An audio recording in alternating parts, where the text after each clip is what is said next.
Today at Lancaster Water Group, we will be explaining to you how to depressurize a unit for service. To begin, please bypass the unit using the bypass handles in the back that is supplied with the unit.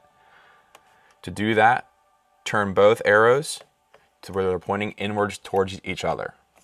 That indicates that the system is in bypass.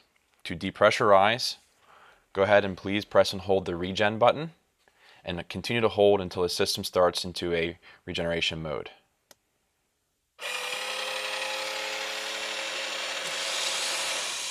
Once the system initiates into a regen, please use and press the regen button and scroll through the cycles until a backwash cycle appears. As you can see here, a backwash cycle has appeared.